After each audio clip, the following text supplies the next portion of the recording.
Que a graça de Jesus esteja com você, com sua família, onde quer que você esteja nesse momento.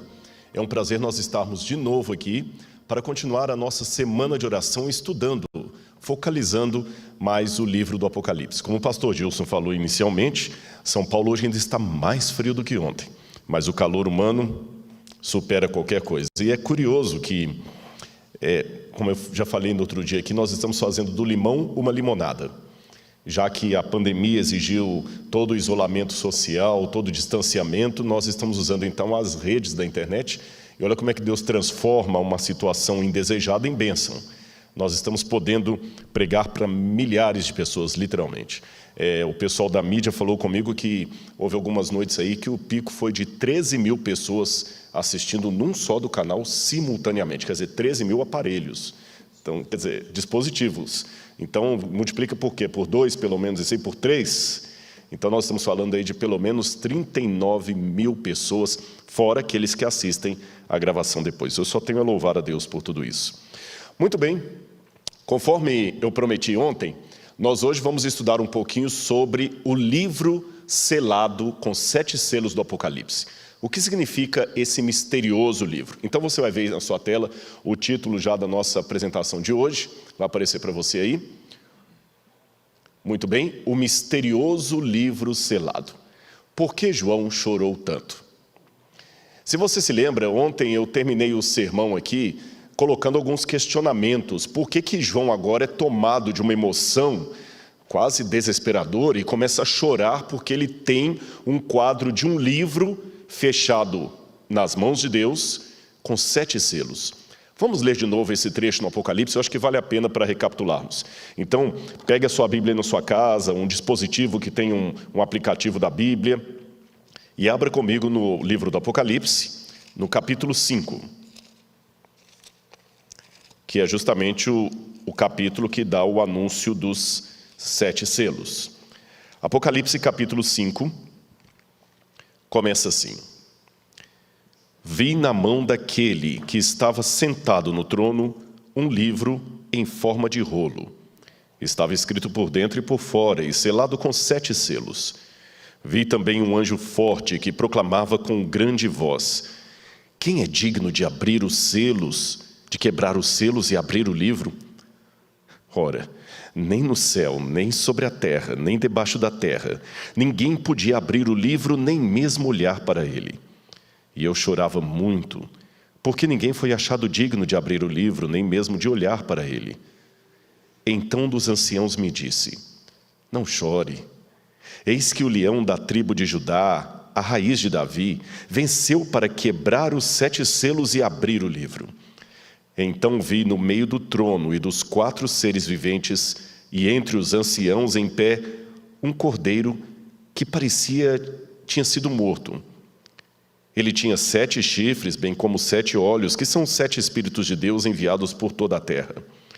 O cordeiro foi e pegou o livro da mão direita daquele que estava sentado no trono, e quando ele pegou o livro, os 4 seres viventes e os 24 anciãos se prostraram diante do cordeiro, tendo cada um deles uma harpa e taças de ouro cheias de incenso, que são as orações dos santos. E cantavam um cântico novo, dizendo: digno és de pegar o livro e de quebrar os selos, porque foste morto, e com teu sangue compraste para Deus os que procedem de toda tribo, língua, povo e nação, para o nosso Deus, e os constituíste reino e sacerdotes, e eles reinarão sobre a terra. Muito bem, o que João quis significar com esse ato? Você viu, ontem nós explanamos, João estava diante do trono de Deus, mas agora algo novo acontecia, ele viu um livro selado. Qual era o formato desse livro? Qual o significado de toda esta cena? Bem, vamos colocar aqui de novo o questionamento de ontem. Por que João chorava? O que estaria por detrás do sentimento do apóstolo? Lembre-se, ele estava aguardando o reino de Deus, mas o povo de Deus não parecia preparado para receber esse reino. Os profetas de Deus não temiam mostrar sentimentos honestos. É curioso que quando você vai em algumas passagens da Bíblia, por exemplo, Daniel capítulo 7, versículo 15, olha o que nós encontramos. Daniel capítulo 7, versículo 15. Olha como é que eles se envolviam com as coisas de Deus. Eu, Daniel, fiquei alarmado, e as visões que passaram diante de meus olhos me perturbavam. Noutra situação, Daniel também disse, no capítulo 8, verso 27. Capítulo 8, verso 27. Eu, Daniel, depois de ter tido a visão, enfraqueci e fiquei doente durante vários dias. Outra passagem ainda, Daniel capítulo 10, versículo 2. Naqueles dias, eu, Daniel, fiquei de luto por 3 semanas. Não comi nada que fosse saboroso, não provei carne nem vinho, e não me ungi com óleo algum, até que se passaram 3 semanas. Esta atitude de luto de Daniel é porque ele não conseguia entender a visão de Deus. O que é que nós podemos aprender disso?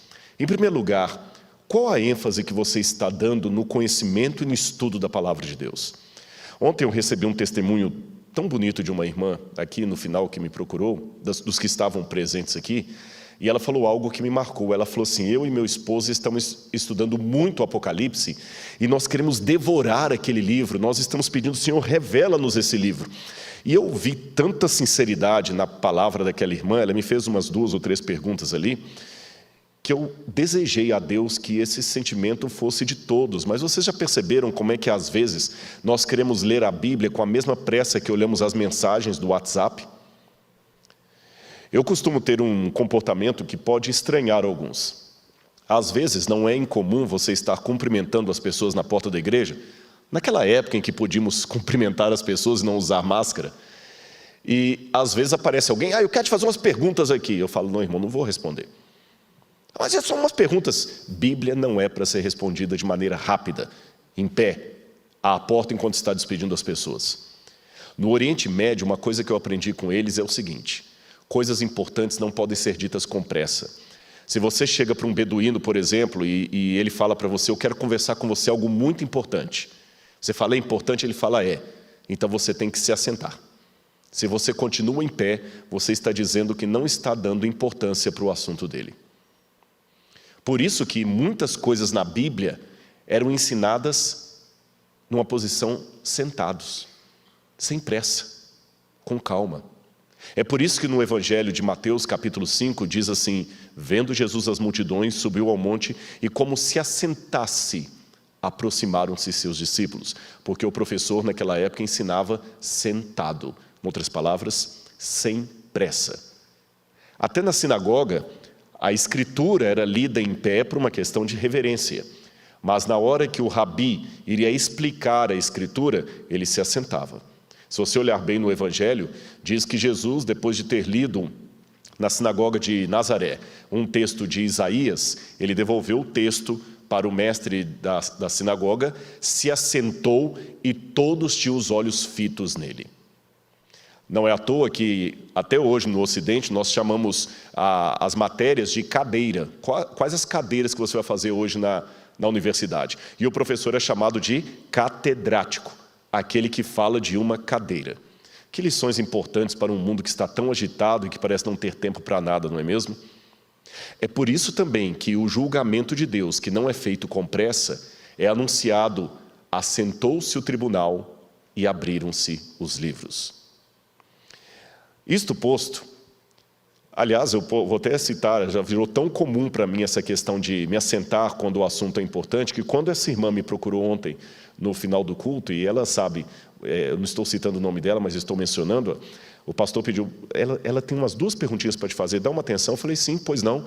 Eu queria perguntar sobre o Apocalipse. Eu: sim, por favor, vamos nos assentar. Nós nos assentamos no banco da igreja, porque coisas importantes não podem ser ditas em pé, com pressa. Eu sei que não estou na cultura do Oriente Médio, estou no Brasil, no Ocidente, mas algumas coisas eu acabei trazendo de lá. E isto vale de maneira muito especial para a Bíblia Sagrada. Devemos colocar atenção na Bíblia, não lê-la de qualquer jeito. É como os apóstolos fizeram, como os profetas fizeram. Enquanto não entendermos esse versículo, vamos lutar com o Senhor em oração para que Ele nos abra os olhos, que Ele nos esclareça. Vamos ouvir outros irmãos da igreja. Eu desconfio muito daquelas doutrinas à lá professor Pardal, que o sujeito entra no laboratório e sai com um invento, uma máquina de lá. Geralmente, heresias são criadas por uma mente de uma pessoa, Doutrinas verdadeiras sempre são criadas no colegiado da igreja. Pode olhar que mesmo na história do Adventismo, você não tem nenhum pioneiro da igreja, nem Joseph Bates, nem Waggoner, nem Uriah Smith, nem Ellen White, nenhum deles foi fonte de doutrina para a igreja, ou um arbitrou sozinho o que deveria ser. Nem mesmo Ellen White. Sempre que os pioneiros tinham uma dúvida, eles ficavam jejuando, orando e estudando a Bíblia, até que aquela situação ficasse esclarecida para todos. Bonito isso, não é? Voltando ao que eu estava dizendo, eu aprendo com os profetas a colocar energia na palavra de Deus. E aquilo que é valioso para mim, eu coloco energia. Como eu falei ontem ao explicar a palavra chutzpah, quem quer dá um jeito, quem não quer dá uma desculpa. Tudo que você quer na vida, você consegue uma forma de colocar energia naquilo, você consegue uma forma de encontrar tempo para aquilo. E por que não fazer isto com a palavra de Deus que traz a carta da minha salvação? Aliás, essa foi outra frase que eu ouvi dessa irmã ontem, que eu tomo licença para repetir. Eu não estou citando o nome dela porque eu não pedi autorização para fazer isso. Mas ela falou assim, para mim o Apocalipse é como se fosse... Sabe aquela carta do namorado quando você está distante e você recebe a carta? A carta resolve provisoriamente, mas ela traz consigo o desejo para logo chegar o dia do encontro. Eu gostei dessa analogia. Está vendo? Teólogos aprendem com os irmãos leigos da igreja. Basta ter um pouquinho de humildade e Deus vai usar todos para ensinar coisas para você, até uma criança. É isso que é o Apocalipse. Uma carta de amor de alguém que está distante de mim. Ele não é um fim em si mesmo.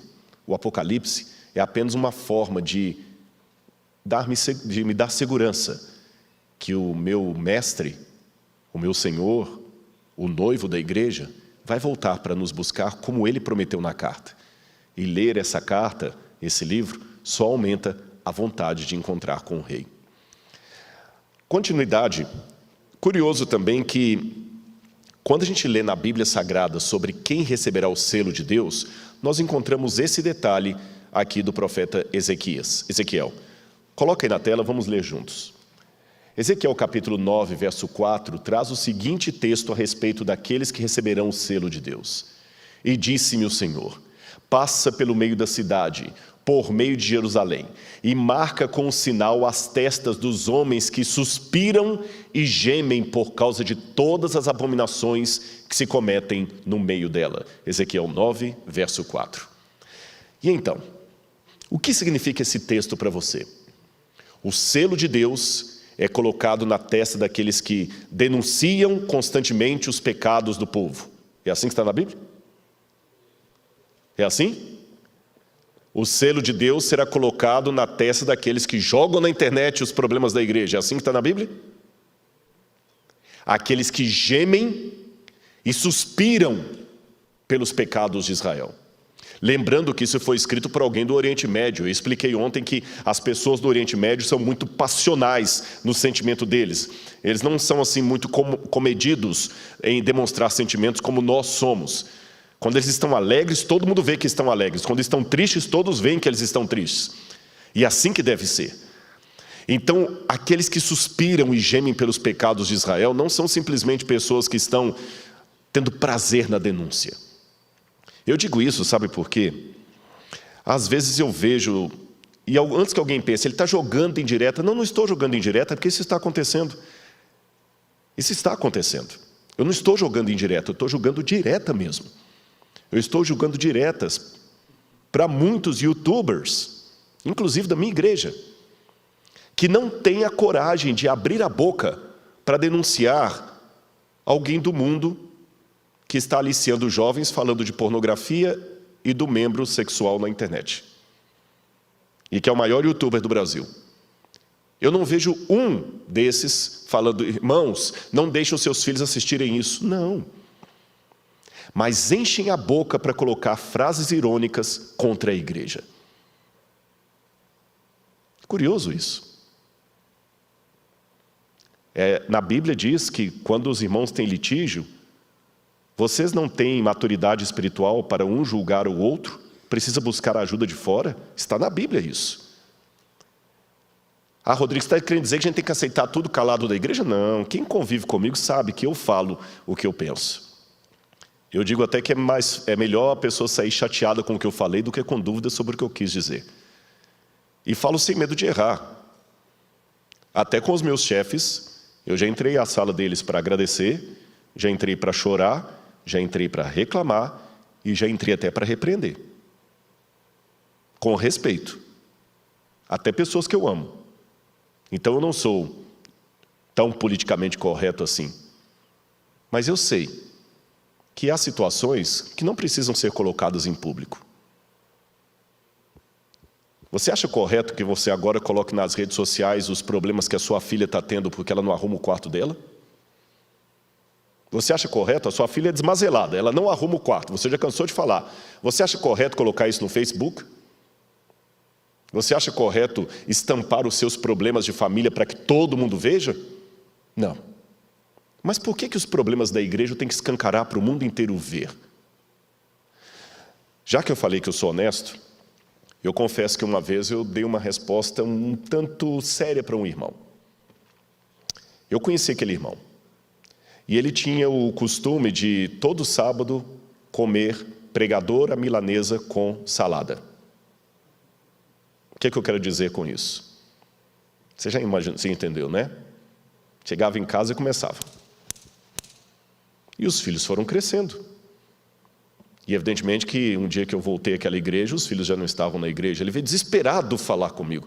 Por favor, meus filhos te assistem, conversa com eles, por favor.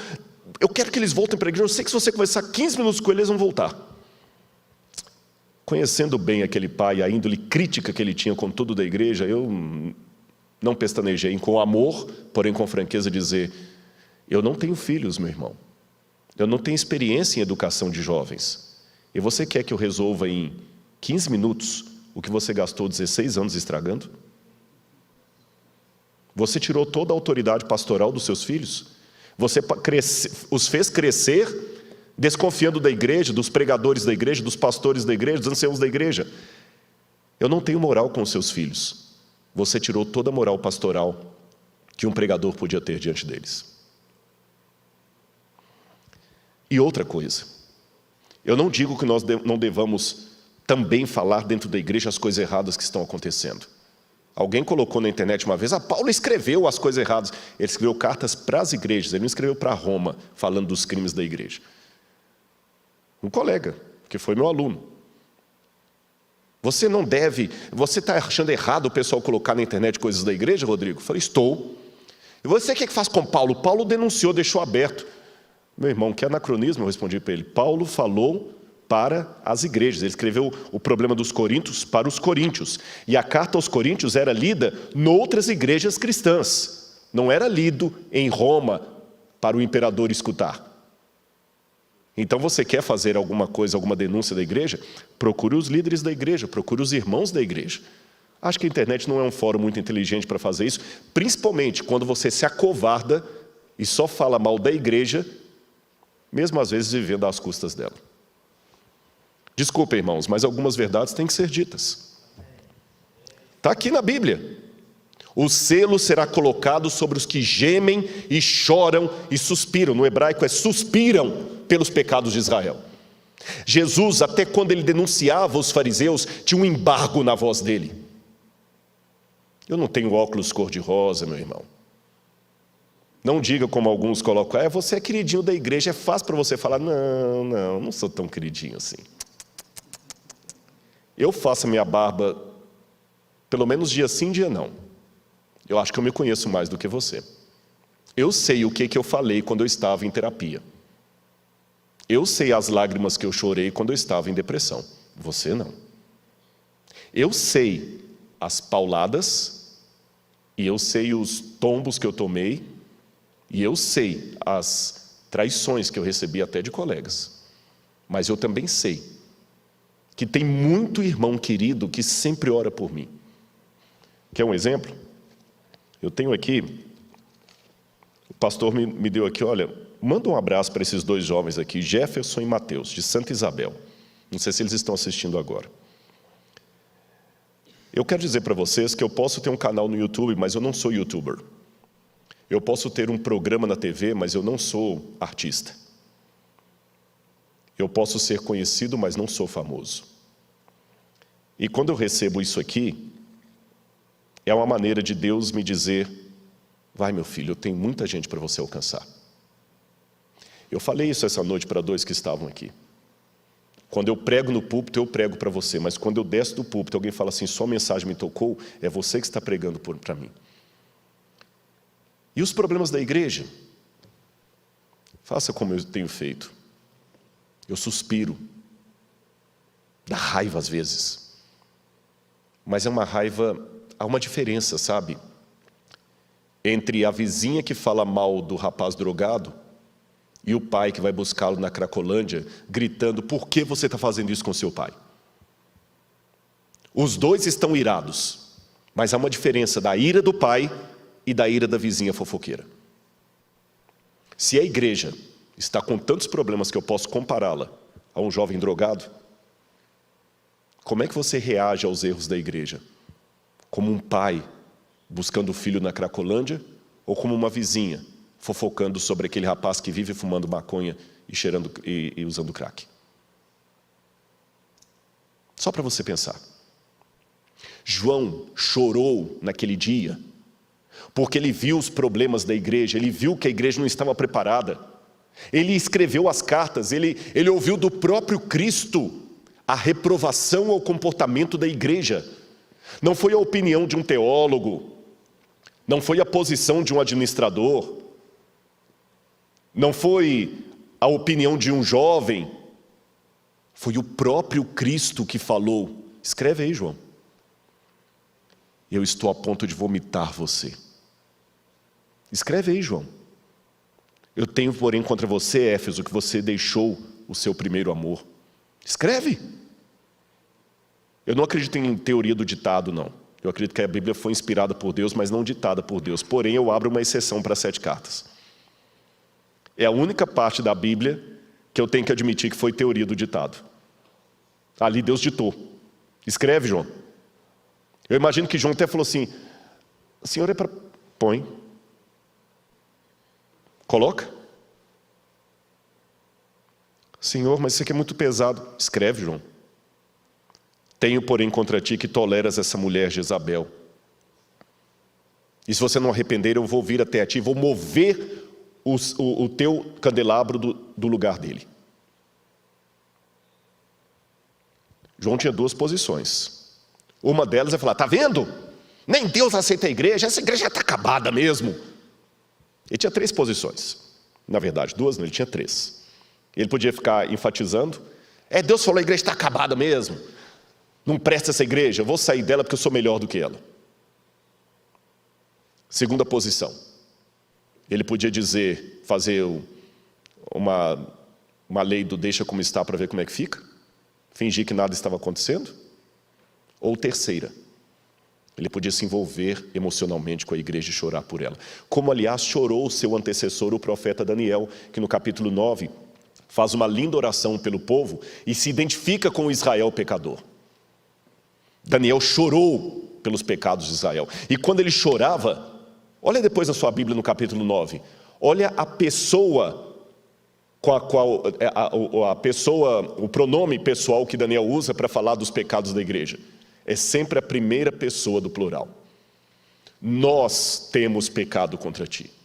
Nós temos afrontado o teu nome, Senhor. Nós temos quebrado a aliança. Ele se identificava com Israel pecador. E olha que interessante. Daniel escreveu isso onde? Na Babilônia. E por que Deus deixou a Babilônia chegar e destruir o povo? Por causa dos pecados do povo. Muito bem. Por causa dos pecados do povo. E por causa da quebra da aliança, Nabucodonosor veio e levou os judeus em cativeiro. Exatamente. Daniel quebrou a aliança? Daniel estava em apostasia? Daniel estava em idolatria? Eu acho que não.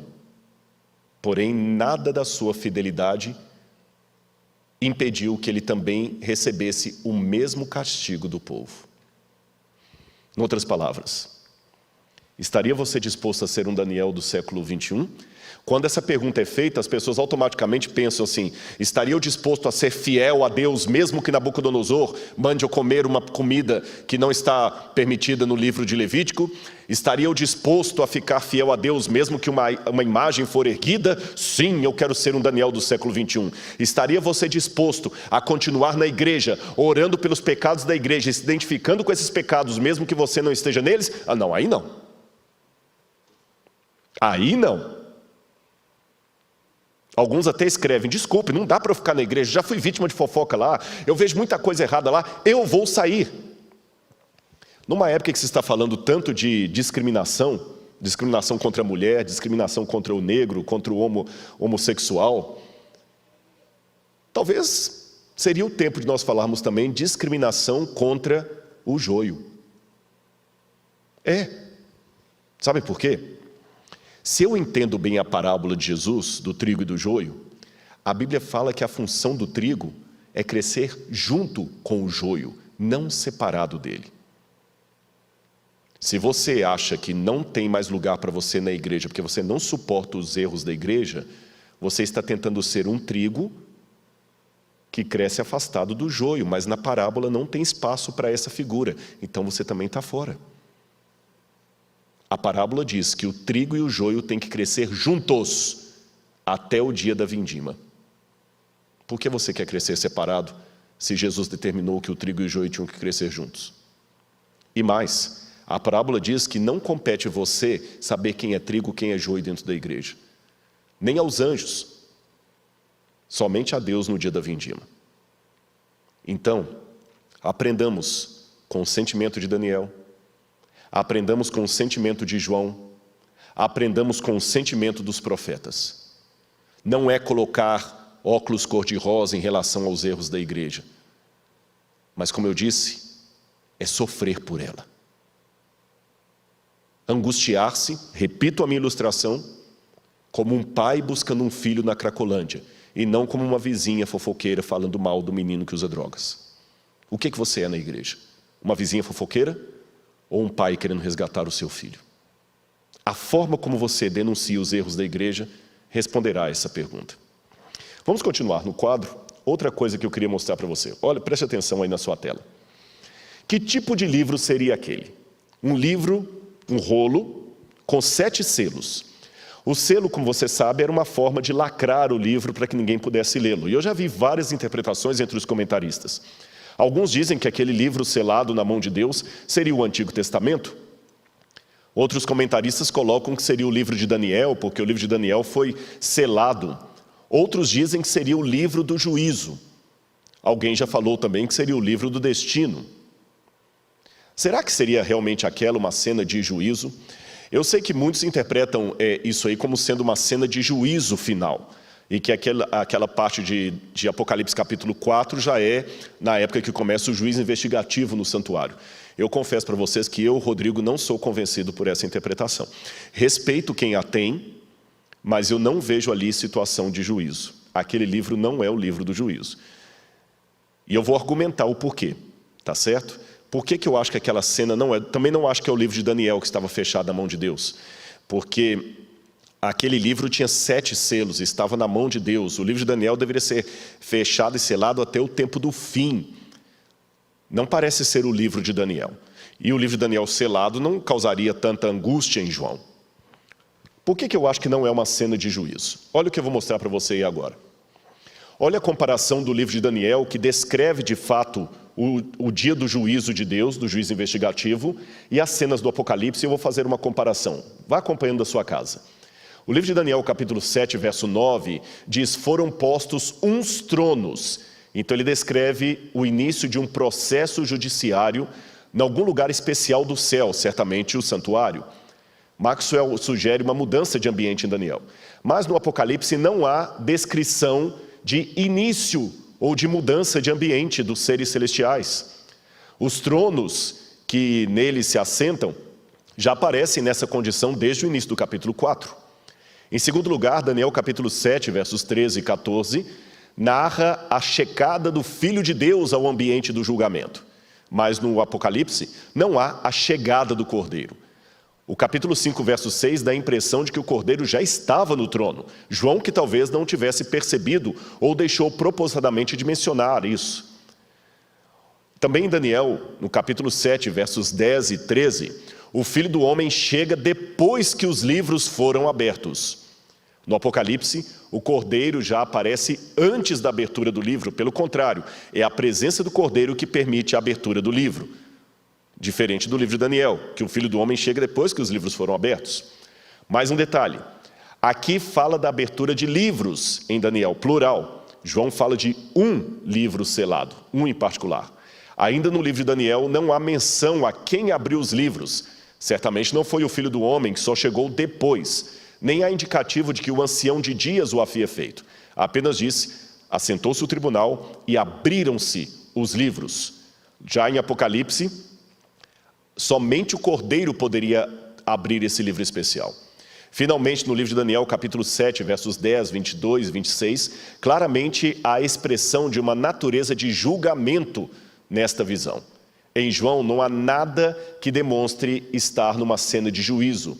Se for, trata-se de um juízo ainda não começado, pois somente no capítulo 20, versos 1 e 12, que há a abertura do juízo. Mas note que não é o juízo investigativo aqui, e mesmo assim o juízo executivo depois do milênio.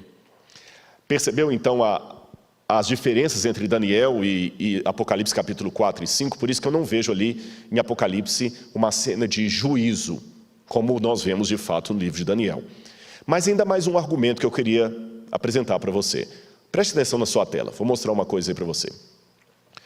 Olha que curioso. O fato da ação de Cristo inicia-se abrindo selos, e no capítulo 6, verso 10, nós temos os mártires clamando por um juízo que ainda não começou. Se aquele livro era uma cena de juízo, não faz sentido, no quinto selo, os mártires clamarem porque o juízo ainda não começou. Compare também isso com o capítulo 20, verso 4, que diz, a hora do juízo, isto é, o tempo do seu início. E esse tempo do início só é anunciado na primeira mensagem angélica de Apocalipse capítulo 14, verso 7, que diz, temei a Deus e dá-lhe glória, pois é chegada a hora do seu juízo. Então ainda não havia chegado a hora do seu juízo no capítulo 4 e 5 de Daniel. Por essas razões, eu não vejo que aqui seria uma cena de juízo. Mas então você pergunta, tá, Rodrigo, se você não acha que ele é uma cena de juízo, por que João chorava? Então, o que é esse livro selado com 7 selos, que você tem ali na mão de Deus e que causa tanta comoção no profeta e que só Jesus pode abrir os selos? Bem, eu tomo licença então para lançar mão da minha matéria favorita junto com a teologia, a arqueologia bíblica. Eu já fiz menção aqui em alguns sermões anteriores que eu estou procurando usar a arqueologia também com esse papel de ajudar a dar o contexto bíblico para que algumas passagens possam ficar mais claras. E será que a arqueologia pode me ajudar a entender a natureza desse livro? Deixa eu explicar isso aqui para vocês. Não significa que eu vou escavar em algum lugar em Israel tentando encontrar aquele livro. Não se trata disso. Eu vou apenas deixar claro para você, à guisa de ilustração, eu já mencionei isso no passado, mas o professor gosta de repetir, porque repetição é aprendizado. Você sabe que muitas coisas que nós temos são culturais e não causam nenhum transtorno na nossa linguagem porque estamos acostumados com isso. Mas num outro contexto isso pode gerar grandes dificuldades. Houve um caso, por exemplo, em que aquele ator de Hollywood, aquele comediante Woody Allen, ele chegou a declarar numa entrevista que ele estava dando para uma revista que ele achava que tomar banho todos os dias era algo muito snob. E alguém traduziu essa entrevista para o português. E em português colocou justamente assim, de acordo com... sabe o lead, quando você tem uma entrevista em jornal, eles colocam ali em letras garrafais um resumo, né, com alguns trechos principais ali, o lead da revista. Aí alguém colocou assim, tomar banho todos os dias é snob, Woody Allen. Coitado do ator, ficou sendo chamado de porquinho e sugismundo por muita gente. Mas foi uma escorregadela do tradutor, porque em inglês... você tem duas palavras para banho. Você tem a palavra shower, que é o banho de chuveiro, duchas, eu não vou falar corona porque é perigoso hoje, ainda mais exatamente, fala ducha corona, ainda made in China, aí você não quer nem entrar no banheiro nunca mais, né? O shower é o banho de chuveirada, e bath é o banho de banheira. Quando Woody Allen falou em inglês que ele achava snob tomar banho de banheira todos os dias, ele usou tomar um bath todos os dias. Só que como em português nós não temos essa distinção, nós falamos banho, o tradutor traduziu como banho e olha a confusão que gerou. Se isso acontece hoje, com uma língua que é falada até hoje, imagine há 2000 anos atrás com uma cultura tão distante da nossa. E se você prestar atenção, a Bíblia deve ter uns 20% de doutrina e 70% a 80% da Bíblia são histórias, nome de cidade, nome de estrada, nome de pessoas, costumes, expressões idiomáticas. Então é nesse sentido que eu acho que a arqueologia pode me ajudar a decifrar algumas passagens da Bíblia. E eu espero conseguir fazer esta noite isso com você para entender melhor a natureza desse livro selado na mão de Deus. Preste atenção no que eu vou mostrar para você agora na tela. Olha a importância de um selo no passado. Esse que vocês estão vendo, esse desenho aí, é um desenho feito de marfim de um estandarte da cidade de Mari. E se você olhar bem, aqui você tem um desenho, e isso me ajuda bastante enquanto arqueólogo, porque é como se fosse uma fotografia do passado. Isso aí tem quase 4.000 anos de existência. E esse desenho mostra um senhor da corte, um alto dignatário, em seus trajes de dignatário. Então me dá uma ideia de como as pessoas se vestiam naquele tempo. Lembrando que Abraão conviveu mais ou menos nessa época, então era assim que eles vestiam. E se você olhar bem, a capa do sujeito, do ancião, ela tem como se fossem duas agulhas de tricô, são dois alfinetes grandes fazendo um X, percebam? E no meio desse X você tem uma cordinha com uma bola. O que seria essa bola? Um selo. De acordo com Heródoto, você podia reconhecer um nobre cidadão da Babilônia se ele tivesse uma capa e um selo grudado nela. Era muito importante a presença de um selo. O selo era o seu certificado de propriedade, era o seu carimbo, aquilo que identificava você. Até na Bíblia eu tenho um exemplo desse. Se você olhar no Antigo Testamento, no livro do Gênesis, você tem a história de Tamar e Judá. Tamar fingiu-se de prostituta para ter relações com Judá, e quando Judá estava saindo, que ele não tinha dinheiro para pagá-la, ela falou: deixe comigo como penhora a sua capa, o seu selo e a sua corrente. Por que ela pediu justamente o selo? Porque ela tinha certeza que ele voltaria para buscar. Quer ver agora, nessa noite, alguns selos antigos? Aliás, eu vou até aproveitar o ensejo para fazer uma propaganda para você. Aqui eu estou no UNASP Campus São Paulo. O UNASP ele tem 4 campi. Tem o UNASP São Paulo, onde nós estamos tendo essa semana. Tem o UNASP Hortolândia. Tem o UNASP Engenheiro Coelho e o campus virtual. Eu dou aula no campus de Engenheiro Coelho. E lá nós temos o único museu de arqueologia bíblica da América do Sul. Depois que acabar essa pandemia, faça uma visitinha ao museu. Se você quiser, até anota o telefone do museu aí. 19-3858-9033. Eu vou repetir. 19-3858-9033. Você pode ligar ali, agendar uma visita, e você vai ver algumas peças lá, inclusive alguns selos originais dos tempos da Bíblia Sagrada. Tá bem? Faça uma visita para a gente. Agora eu vou mostrar para você alguma foto de alguns selos antigos. Olha aí na sua tela. Aquele estandarte de Mário, eu falei com vocês, tinha o desenho dos homens, e aqui você tem, em cima, um selo cilíndrico. Embaixo aqui também eu tenho um selo cilíndrico. Eles rolavam o selo num pedaço de argila, deixando a marca de um desenho.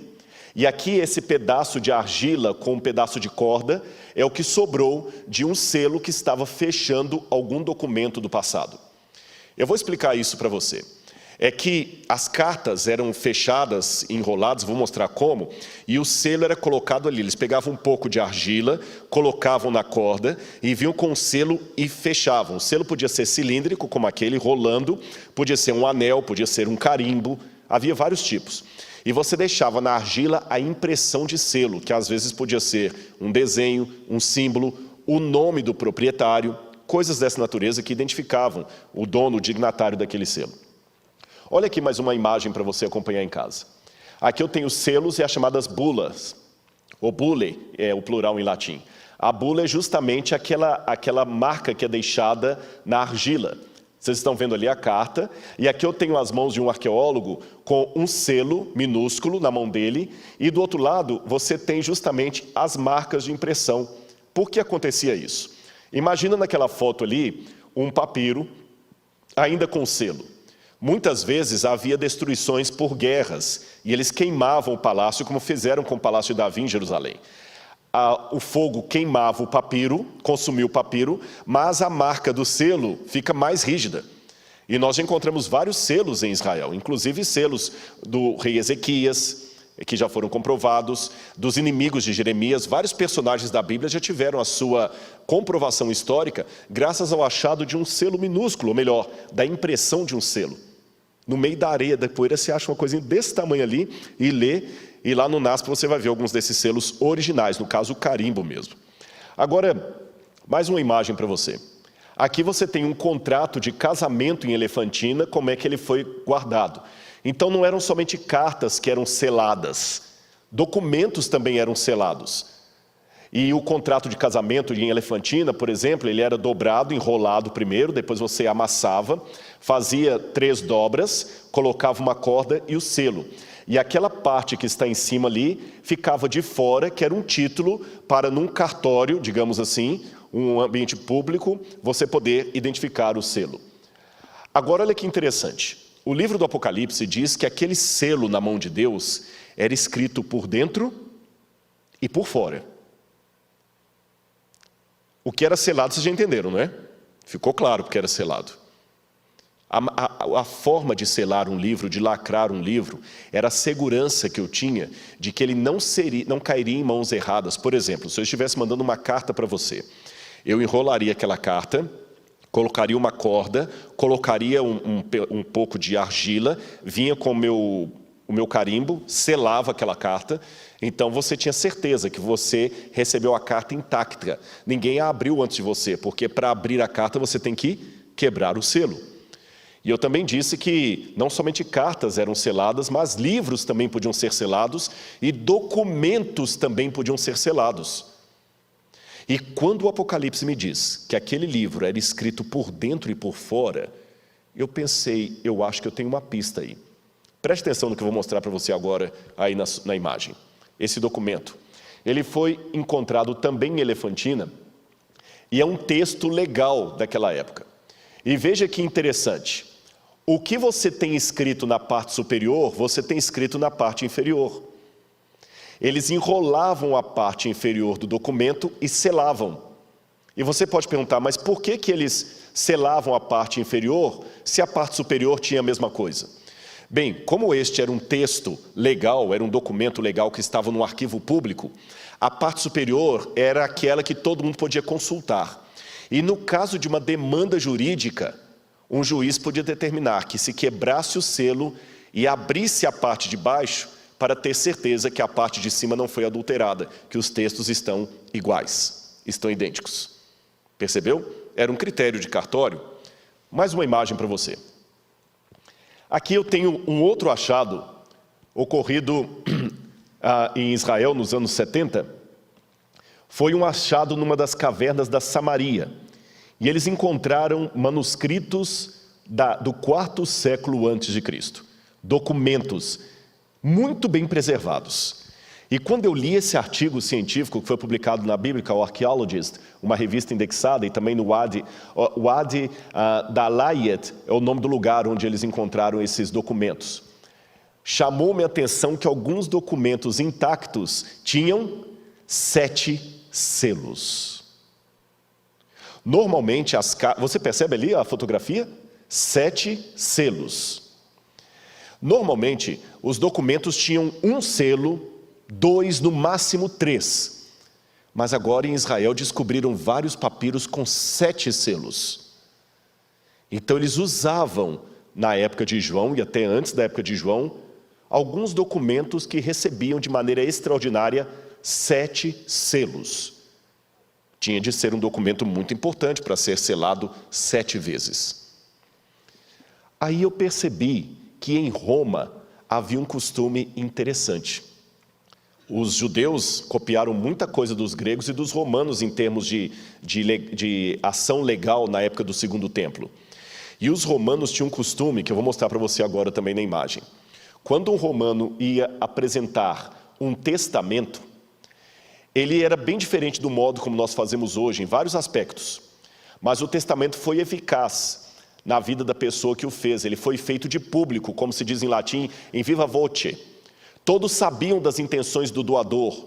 O testador, aquele que dava o testamento, declarava a sua vontade na presença de 7 testemunhas. E o seu testamento não podia ser mudado. A esses eles chamavam de testamento nuncipativo. Mas o perigo de confiar a vontade dos mortos à memória dos vivos logo os aboliu. Todos os testamentos foram ordenados por escrito e sempre selados com 7 cartas. Eu tenho aqui um testamento romano que inclui, inclusive, um certificado da venda de um escravo. E note que esse testamento também está com 7 selos. Por quê? Porque alguns escravos romanos podiam também fazer parte daqueles que recebiam a herança. É diferente da escravidão no Brasil. E note lá em cima, 7 selos. Se eu posso usar uma expressão grega de Arquimedes, eureka!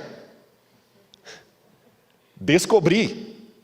Eu acho que eu tenho aí uma pista para entender a natureza daquele livro selado na mão de Deus e por que João chorava tanto.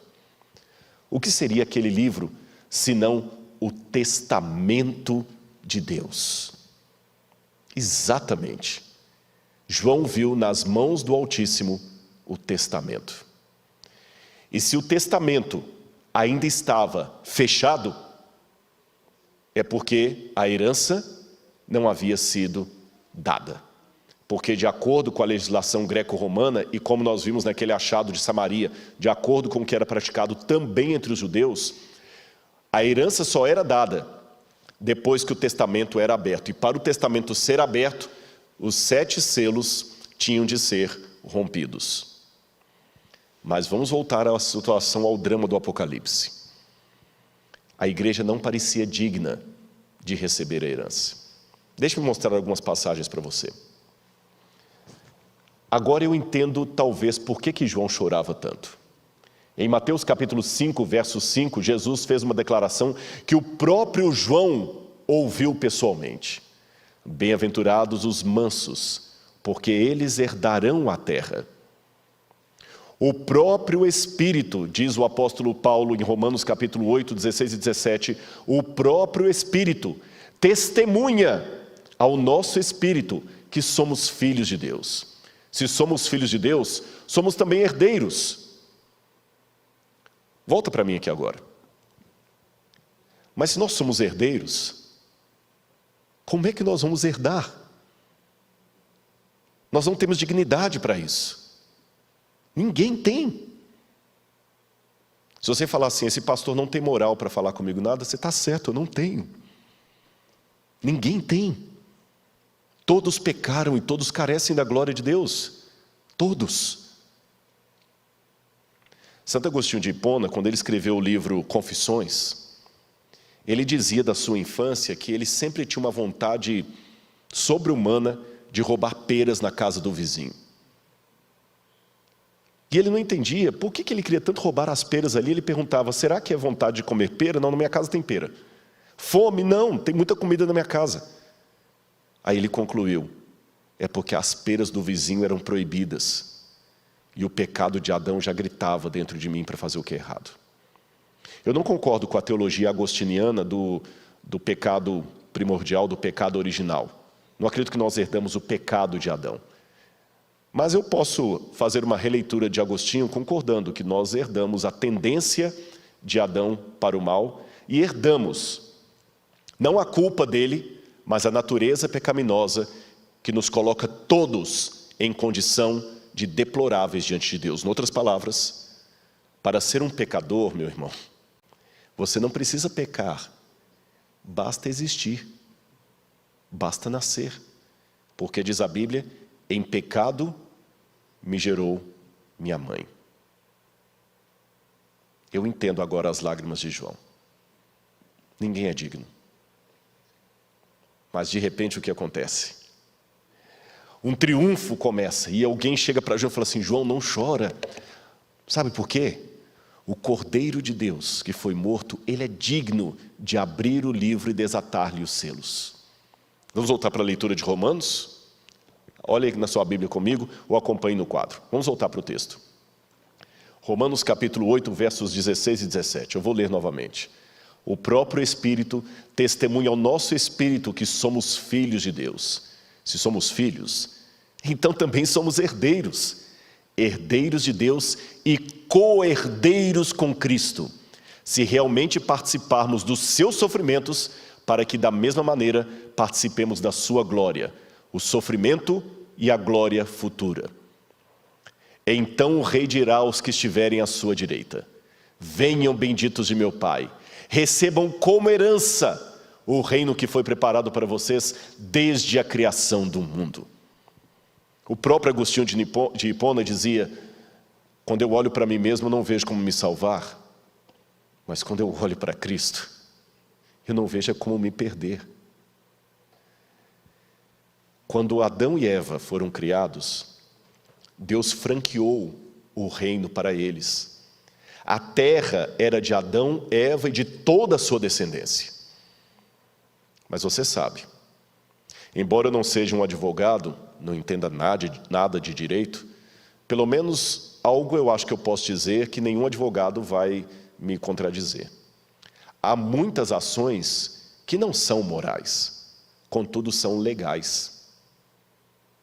Você sabe, eu posso às vezes no momento de fraqueza, levar você a assinar um documento e o que você tem passa a ser meu.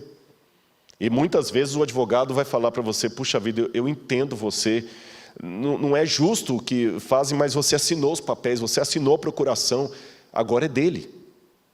Não é moral o que ele está fazendo, mas perante a lei, é o direito, é legal. Vamos tentar reverter o quadro, mas não é fácil. Quantos advogados já tiveram que falar isso para o seu cliente? Quando Adão entregou de papel passado a terra para Satanás, a ação não era moral, porém o diabo tornou-se legalmente o dono desse mundo. É por isso que no livro de Jó, quando os filhos de Deus comparecem perante o Deus, veio também Satanás entre eles. E é interessante que Deus pergunta a Satanás, de onde vens? Em hebraico, mi-aí-tavô. O que você está fazendo aqui? É um trocadilho. O livro de Jó é um livro muito complicado em hebraico. Jerônimo, quando foi traduzir o livro de Jó, falava que ele era mais escorregadio do que lama. E o diabo responde com outro trocadilho para Deus, eu vim de rodear a terra e passear por ela. O que ele quis dizer com isso? Havia um costume no Antigo Oriente Médio que quando um rei queria ter a certeza que tudo estava bem no seu reino e que não havia oposição, ele passeava pelo reino, ele ou um dos seus emissários. É por isso que a Bíblia fala que Davi passeava pelo seu palácio à noite quando viu Betseba tomando banho. É por isso que a Bíblia fala, passeava Deus pelo jardim do Éden na viração do dia. Não é que Deus estava dando um passeio, estava verificando. E o diabo fez a mesma coisa, eu sou o dono da terra. Só que agora você sabe, para recuperar a terra das mãos do diabo, porque nós somos o objeto da demanda com tudo que o mundo possui, Cristo teve que pagar o preço da cruz. Ele morreu no meu e no seu lugar. De modo que, legalmente falando, se você quer ser justo, não é justo o que estão fazendo comigo, eu não levo o desaforo para casa. você quer ser justo, o céu não é para você, nem a terra renovada, nem para mim. Legalmente falando, o céu, o novo céu e a nova terra pertencem a Cristo. Ele que conseguiu de volta o direito de propriedade. E o que ele faz? Graciosamente partilha a sua herança conosco. Por isso que nós somos co-herdeiros de Cristo. Ele pode abrir o livro do testamento, quebrando cada um dos selos. Ele tem dignidade para isso. Mas se você prestar atenção no Apocalipse, você verá algo que me chama bastante atenção. O cordeiro ainda estava degolado. Tem alguma coisa errada aí. Porque eu aprendi, pastor Gilson, quando os adventistas me deram um estudo bíblico, que no céu não vai ter nenhum traço de coisas do pecado. Que quando ressuscitarmos num corpo de glória, eu acho que não são só os adventistas que ensinam isso, eu acho que todas as religiões que creem na ressurreição, quando ressuscitarmos num corpo de glória, aquela marca, aquele defeito de nascimento que eu tenho vai desaparecer. Aquela cicatriz de uma cirurgia que deixou um rasgo aqui na minha barriga vai desaparecer. Aquela marca de expressão da testa ou do pezinho de galinha vai desaparecer. Aquele queimado que você teve, que deixou sua pele enrugada, vai desaparecer. Aquele acidente de moto que você teve, que você fraturou a perna e ficou com um rasgo de todo tamanho, vai desaparecer. E Cristo ressuscitou. Mas ele ainda está como se fosse degolado. É o que está na Bíblia. Eu vi um cordeiro como se houvesse sido morto. Esfrados, ou em grego, dá a entender que o cordeiro estava em pé no trono, mas ainda com a ferida aberta, que é a degola aberta. É isso que está no grego. O cordeiro vivo, mas com aquela abertura aqui. O que isso significa? Quando Cristo ressuscita, ele continua tendo as marcas dos pregos nas mãos, tanto que ele pede a Tomé que coloque a mão nas suas feridas. O corpo glorificado dele, de maneira excepcional, não apagou as marcas do pecado, que nem eram dele, eram nossas. Uma pergunta que eu já fiz para os meus alunos de teologia e faço para você nessa noite. Como pode um Deus eterno sinceramente morrer? Se Cristo era Deus, como é que ele morreu em nosso lugar? Anote isso aí na sua Bíblia e nunca mais esqueça. Jesus não perdeu os seus poderes divinos. Jesus não perdeu as capacidades divinas dele. Mas ele voluntariamente vai por toda a eternidade continuar preso a um corpo humano cicatrizado, com feridas. Sabe por quê? Paulo diz, eu me glorio na cruz de Cristo.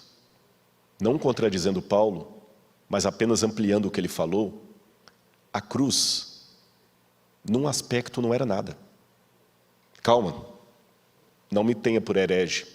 Quando eu digo que a cruz num aspecto não era nada, é porque a cruz foi apenas o que nós vimos.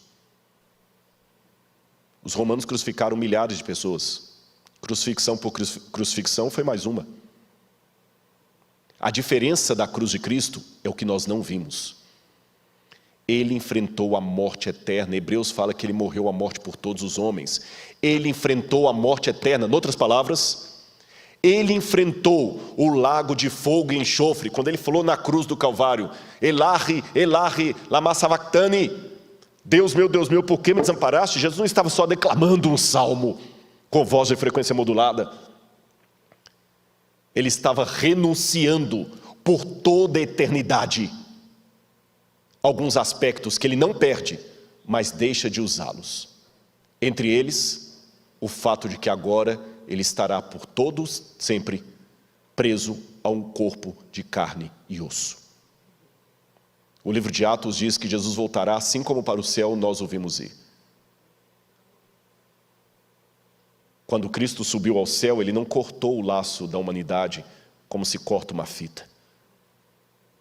Tanto é que a Bíblia fala que nós subiremos de glória em glória para ter um corpo, você lembra? Semelhante ao da sua glória. O Cordeiro continua machucado. Por amor de você. Quando alguém me pergunta, por que Deus deixa o mal acontecer no universo? Eu pergunto de volta, quem pagou o maior preço? Não foi o diabo, porque ele vai ser destruído. Não foram os demônios do diabo, vão ser destruídos. Não são os ímpios, vão ser destruídos. Não são os justos que sofrem, os salvos, porque a nossa salvação vai ser temporária. Quem vai ficar com sequela para sempre é a divindade. O Cordeiro pode abrir o livro do testamento e compartilhar conosco a herança dele. Por isso que ele fala, vocês se assentarão no meu trono comigo, como eu me assentei com meu pai. Vocês serão sacerdotes juntos comigo. E naquele tempo eu olhei para Nova Jerusalém e não vi lá santuário, porque o próprio Cordeiro de Deus está no meio deles. E eu quero mostrar um vídeo para você final agora, que é uma encenação daquilo que João viu. Preste atenção nesse vídeo e tente se imaginar naquele ambiente ali de João. Como foi a abertura dos selos? Ele está posicionando ali, ele vai adiantar o vídeo mais ou menos um minutinho para ficar no ponto. Eu repito dizendo para vocês que João estava muito angustiado, lembre-se disso. João estava preocupado com a situação da igreja, preocupado com o futuro dos seus irmãos, preocupado com a herança e orando muito a Deus, copiosamente, pedindo uma resposta.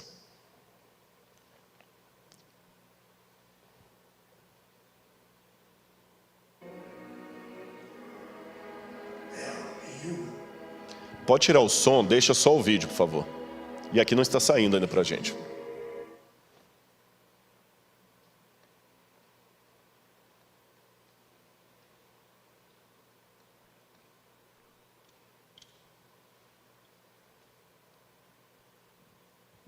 Esperar um pouquinho, parece que travou ali. Enquanto ele está achando ali, eu vou contando para você novamente a cena. Eu imagino que se João é convidado de novo a subir ao céu, ele estaria certamente pensando naqueles irmãos da igreja de Éfeso, como muitas vezes nós pensamos.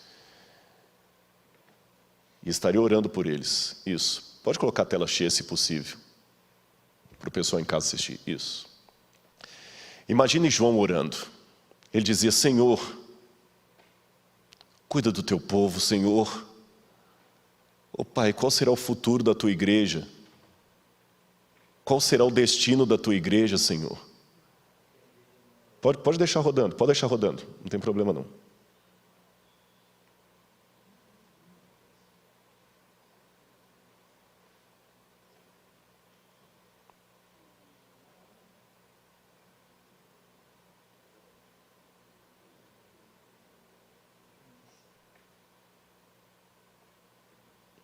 Mesmo que não der tela cheia, pode deixar rodando.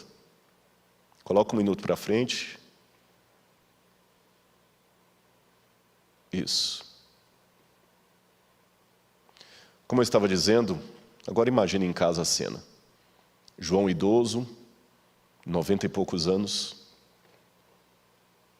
fazendo uma oração suplicante pela igreja, como aqueles do livro de Ezequiel que eu mencionei para vocês, aqueles que clamam e gemem pelos pecados de Israel, suspiram. Ele falava, Senhor,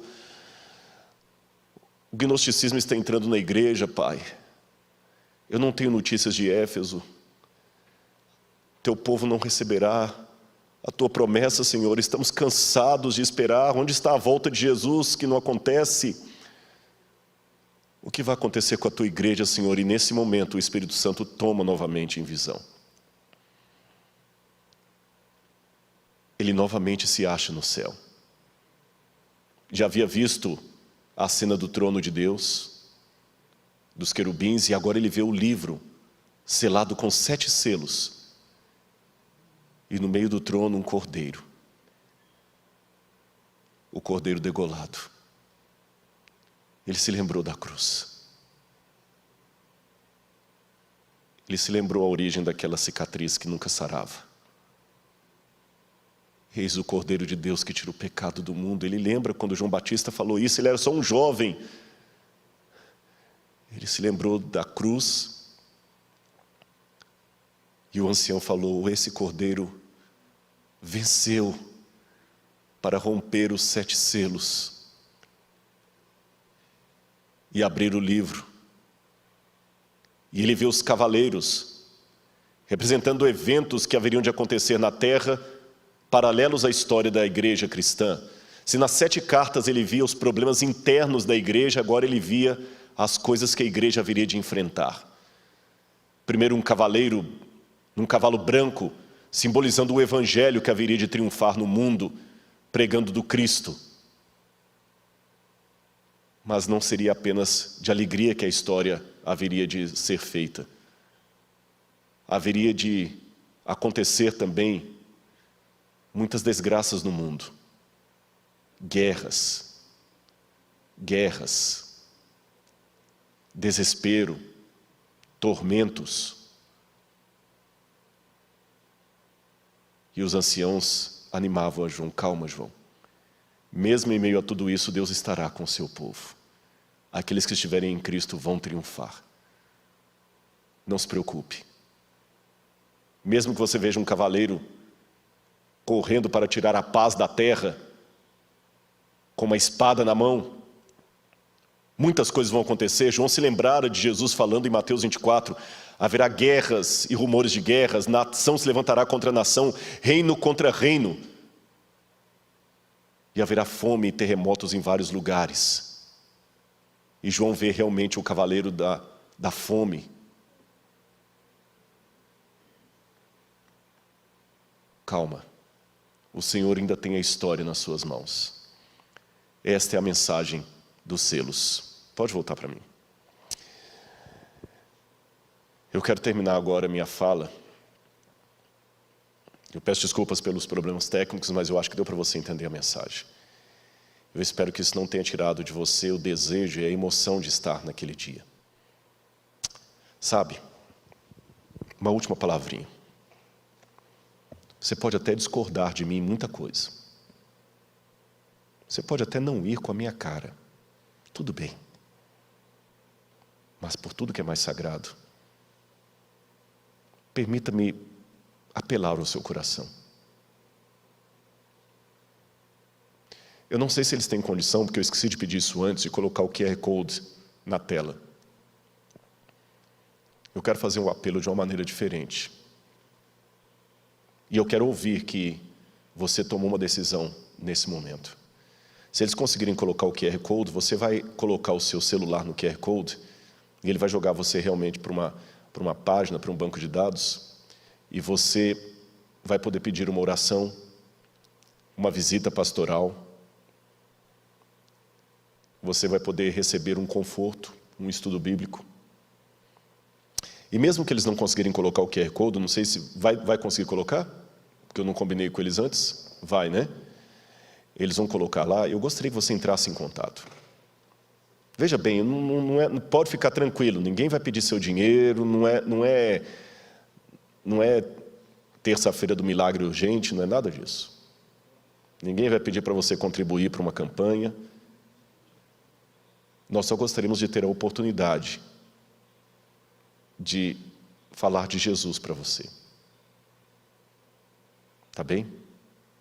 Aceite a Cristo como seu salvador pessoal. Se está afastado da igreja, então, ouça o que eu vou dizer. Está fora da igreja? Suas férias acabaram. Está na hora de voltar.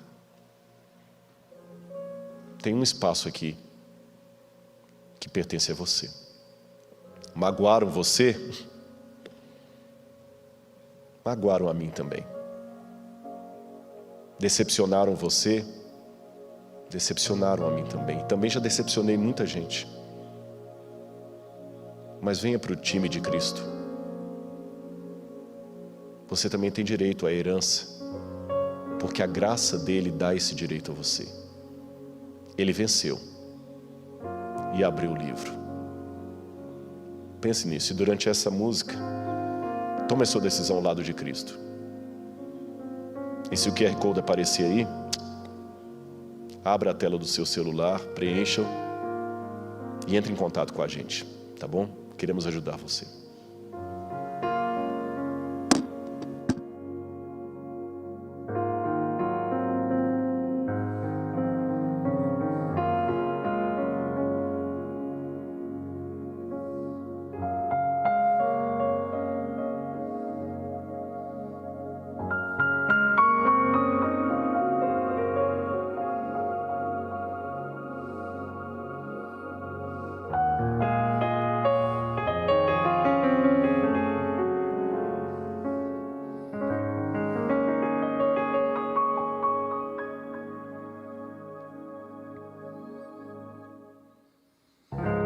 Pai, preciso te falar, contar o meu sofrer, o que está em meu coração, Senhor. Tenho tanto medo de deixar o teu querer. O que farei sem o teu amor em mim?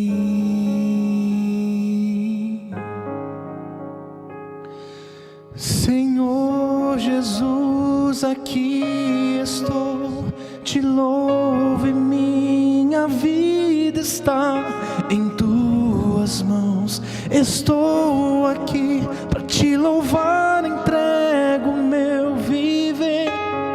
Ó Senhor, o que é meu, entrego em tuas mãos. Quero ser a tua voz no mundo que precisa de amor. Tenho tanto medo de deixar o teu querer.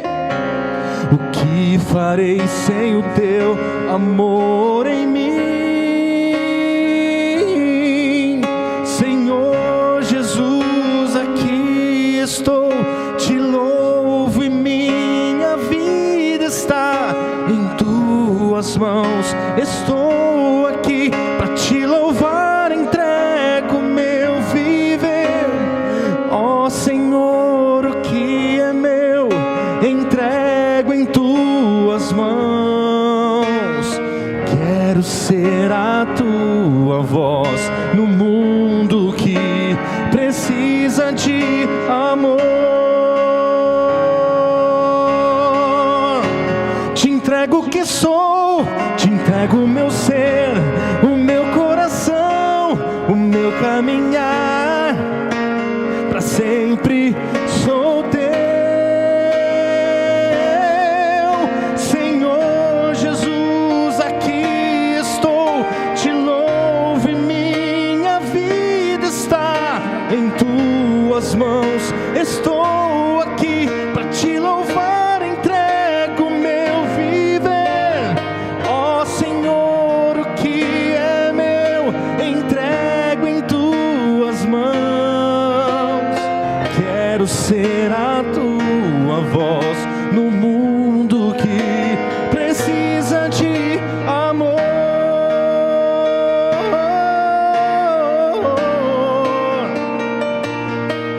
Em tuas mãos estou aqui para te louvar, entrego o meu viver. Ó Senhor, o que é meu, entrego em tuas mãos.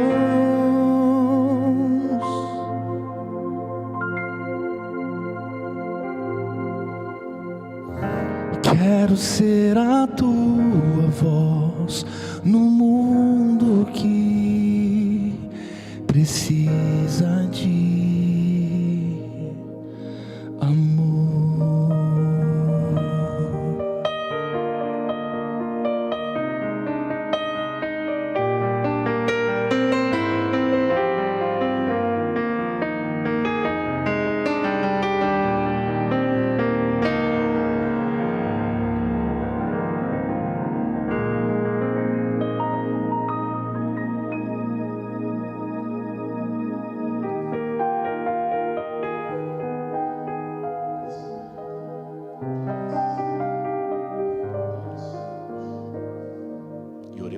todos ao nosso Pai Celestial.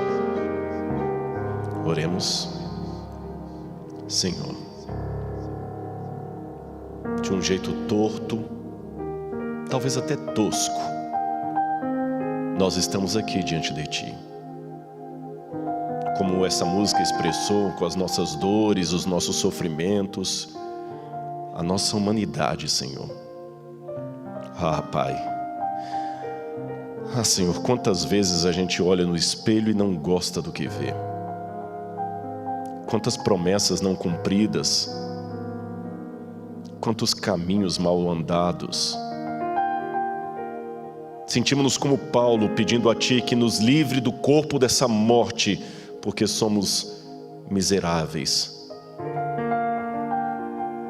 Mas ao mesmo tempo, quando contemplamos o Cordeiro no trono, degolado, eternamente com a degola no pescoço, o que era uma vergonha se torna uma glória. O que era um vexame se torna um triunfo. O que era um caso perdido se torna redenção. Fomos redimidos por Ti. Glórias, glórias e glórias ao Teu nome, Senhor. Toca no coração de todos, eu Te imploro. Onde quer que estejam, no que quer que estejam fazendo. Se nesse momento eu estou orando por alguma mulher que está sofrendo violência doméstica, Pai, dá força a ela para sair dessa situação. Ajuda que a Tua igreja também, Senhor, seja ativa em acudir essas pessoas que estão sofrendo. Se eu estou orando por alguém que está sendo abusado sexualmente ou abusada sexualmente, Senhor, intervém. Usa a Tua igreja, Senhor, para atingir essas pessoas. De repente eu estou orando por alguém que não tem nem o que comer. Pai, por favor, usa-nos. Até que o Senhor volte para poder o Senhor mesmo colocar um basta nessa história de terror e pecado. Enquanto esse dia não chega, Senhor, usa-nos.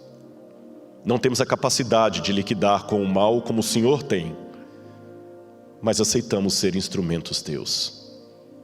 Usa o Teu povo, a Tua igreja débil, a Tua igreja precisando ser corrigida a todo o tempo. E traga de volta para o redil, Senhor, aqueles que, por mágoas, estão afastados dEle. Perdoa os nossos pecados e lava-nos no sangue do Cordeiro, pois é em nome dEle que nós oramos. Amém, Senhor.